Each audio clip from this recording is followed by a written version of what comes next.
Chancellor. Thank you to faculty. Congratulations to all you students. I can't believe that they're letting me give this commencement address and not even asking what I'm going to say first, so we'll have some fun. So, 30 years ago, I was you. Actually, I was a less impressive, probably a little rowdier version of you. I remember this very day before I came to this ceremony doing Jägermeister shots at Kelly's before popping over here. This was before TikTok and Tinder and all the other things you're staring at while I'm talking. I remember not so fondly racking up a dazzling 1.491 grade point average here 3 years earlier. Hell, I remember not even being able to get in here. I had to go to the University of Wisconsin-Menasha Extension, as it was called back then, drive up 40 minutes every day and back just to be able to get into this institution. In between, my only real claim to fame is I was featured on the front page of the Oshkosh Northwestern, above the fold, in all my glory, hand held high, protesting the drinking age. To which I ended up going to jail, getting a disorderly conduct, and not so ironically, underage drinking citation. So all the fidgeting parents are probably like, why the hell is this guy giving the commencement address? The truth is, I was able to pull it together, get my head out of my butt, and over a couple of years, go on to go to D.C. I started a couple of companies. I covered the presidency for the Wall Street Journal and the Washington Post. And the reason I was excited to do this commencement address is I very much want to share with you all the things I wish someone had told me 30 years ago. And in the book, the subtitle is The No BS Secrets to Success, so they're going to be that way. Number one, you're just not that special. You might think that you're dazzling. You might think you're a dope. Either way, you're not that special. It doesn't matter if you graduated with a 4.0, if you're hot, if you're popular. None of that's going to matter in the real world. And flip side, if you got crappy grades, don't think that much of yourself right now, welcome to the club, buddy. You're now in the real world. And so what actually matters is, starting tomorrow, what are you going to do each and every day to be a better version of you? Actually, you can start the day after. You guys are going to party today. We'll give you dispensation for that and tomorrow. But after that, you have to start doing it. But really, you're going to decide every day forward, what are you going to do with the talents that you have on your terms? Secret number, before that, you might think, this is important, so you might think sitting there, and I very much thought this, that because you're from a small town, or maybe you went to a smaller school, that you're at some kind of disadvantage. But knowing what I know now, I would take UWO work ethic, and I would take the street smarts, and I would take the attentiveness of your faculty over a Harvard pedigree any day of the week. Thank you.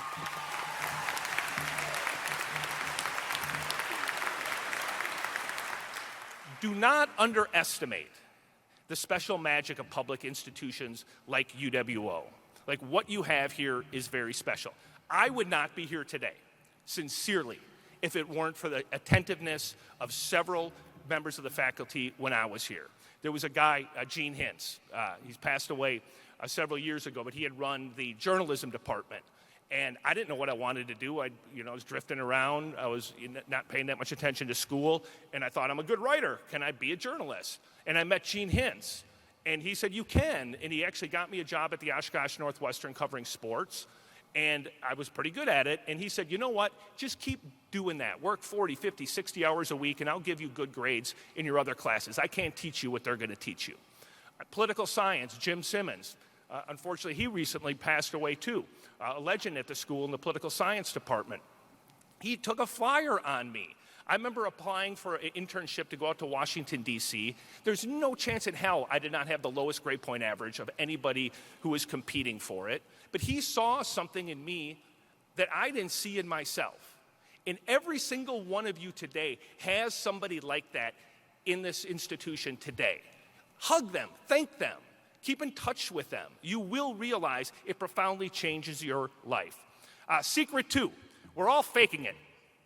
You're going to waste months and years of your lives thinking that others are better, smarter, cuter than you. Guess what? they're just as messed up as you. They really are. The truth is, life is hard. Life is messy for everyone in different ways.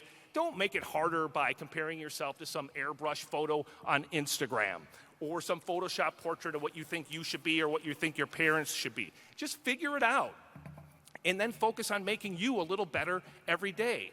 Pay attention to what you read. Pay attention to what you eat, how you treat others, how you treat yourself. This, I promise, if you do that, big things will happen for you. Secret 3, and this is the secret to true success. Do something you would do for free. This might sound nuts, but you're young, and most likely you're free to go do whatever you want to do. Go out there and be in maniacal pursuit of something you would do just for fun. If you can do that, your life is going to be so much happier. The truth is, the older we get, the amount of time that we spend going to work, at work, bitching about work, it's basically your day. So you might as well be happy doing what you do. 4, when crappy things happen, shine. I don't want to bust your bubble, but really bad things are going to happen to you and people you love. It's just part of life. And it's really easy to keep it together when everything's rolling. But when things go bad, shine. Like really, that's when you need to be like who you're going to be. And it's crazy because you're going to figure out things about yourself in those moments that you did not know exist. It's one of the paradoxes of life. Actually, the best stuff, the best things I'd like to say about me happened in the darkest of times. So just prepare yourself for that. Secret 5, you control you. We live in a society of a bunch of belly aching and grievances and whining. Don't do that. It's just a loser's attitude. Don't be a loser.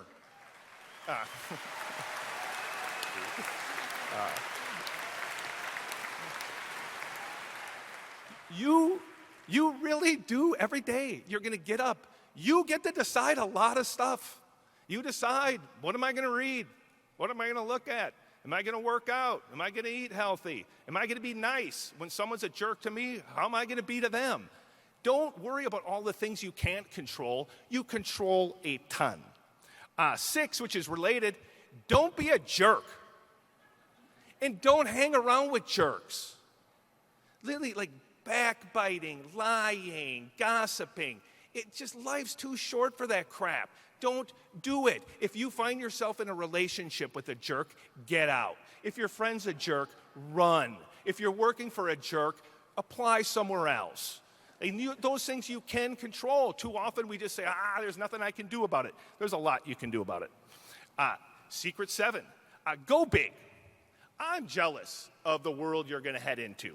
You're going to head into this world of robots and AI and autonomous vehicles and drones and technology that will probably cure cancer and do things that blow our mind. Don't sit there doom scrolling your life away. Get involved in those things. Plunge in. Don't be the lazy bystander. Go out there, read, listen, think, activate. You can be involved in all of those things. 8 is you've got to fight for something beyond you. You have to. If you're growing up in this world that's distrustful and even disdainful of religion and proud patriotism and government and yes, even the media, it's tempting to worry about my life, my profile, my feelings, my needs, my reality. Don't. You've got to think about things bigger than yourself. The joy comes, and you'll see this with each passing year. You're going to get a heck of a lot more joy out of doing things with other people, doing things that are meaningful for other people. Secret number 9, never forget your roots. You went to a great college, in a great city, in a great state, in an amazing country. I don't want to get too preachy, but I hate it when people dog this country. I don't get it. I honestly don't. It is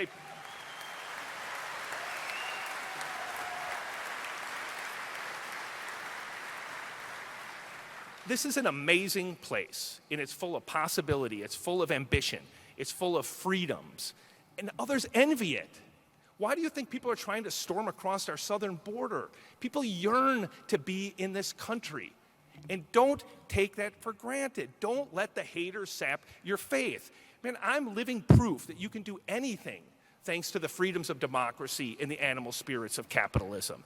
Hell, if a middle-of-the-pack guy like me, and I think I outlined that pretty conclusively, could go on and interview presidents without worrying about getting tossed into jail, like I might if I lived in Iran, North Korea, China, Russia, any other crappy authoritarian regime, if I could rise to be able to start a company, make money off ideas that I have, could write books, then surely you can do anything, any one of you.